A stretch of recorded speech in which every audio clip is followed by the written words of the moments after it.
संख्या नतोकी स्नातकोत्तर MD, MS, MDS प्रवेश परीक्षाको नोटिस ननिकालिएकोमा सोको विरोधमा परीक्षार्थीहरूद्वारा सर्वोच्च अदालतमा रिट दायर गरे पश्चात सम्मानित सर्वोच्च अदालत समक्ष आयोगले सरकारी तथा निजी मेडिकल कलेजहरू गरी जम्मा 1341 सीट संख्या निर्धारण गरी बुझाएको र सोही सीटका लागि म्याचिङ खुलाउने भनी परीक्षार्थीहरूलाई वेबसाइट मार्फत जानकारी गराएको थियो। सोही सीटलाई आधार मानी परीक्षार्थीहरूले मिति 2081 माघ 26 गते परीक्षा दिएका थिए।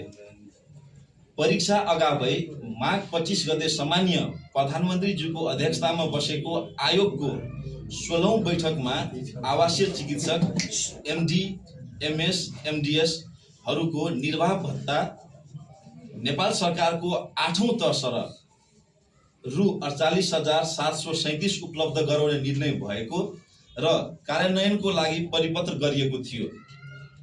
साथै आयोगको 17औं बैठकमा नेपाल सरकारका शैक्षिक संस्थाहरूमा एमडी, एमएस र एमडीएस को सीट संख्या 231 ले थप गर्ने भनी निर्णय गरिएको थियो।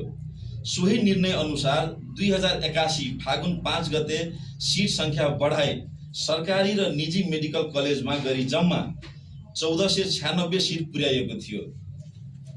तर सो निर्णयको कार्यान्वयन नगरी आयोगको वार्षिक क्यालेन्डर अनुसार यही मिति 2081 चैत 14 गते प्रकाशित सूचना अनुसार थप गरिएको सीट संख्या पुनः घटाएर 670 पुर्याइयो र सोही सीट संख्यामा मात्रै म्याचिङ प्रक्रिया अगाडि बढाइयो। सो निर्णयमा परीक्षार्थीहरूमाथि ठूलो अन्याय भई पढ्न पाउने अधिकारबाट वञ्चित गरिएको प्रति हाम्रो गहिरो आपत्ति रहेको छ। आयोगको उक्त निर्णयले गर्दा 800 भन्दा बेसी परीक्षार्थीहरूले सीट गुमाउनु परेको छ। यस अवस्थामा हामी परीक्षार्थीहरू हिजो चैत्र 17 गते आयोगमा भेला भई आयोगका उपाध्यक्ष समक्ष अहिलेको लागि म्याचिङ प्रक्रिया तत्काल रोकी पूर्व निर्धारित सीट संख्या उपलब्ध गराउन ध्यानाकर्षण गराएको जानकारी गराउन चाहन्छौँ। तर हामीले उठाएको माग प्रति आयोगले व्यवस्था गर्दै म्याचिङ रोक्न नमिल्ने तथा सरकारी क्याम्पसमा मात्र भए पनि म्याचिङ गराउने अडान लिएकोमा हाम्रो गहिरो आपत्ति रहेको छ। आयोगको गैर जिम्मेवार अभिव्यक्तिले हामी परीक्षार्थीहरू कानुनी उपचार खोज्न बाध्य भएको जानकारी गराउन चाहन्छौँ।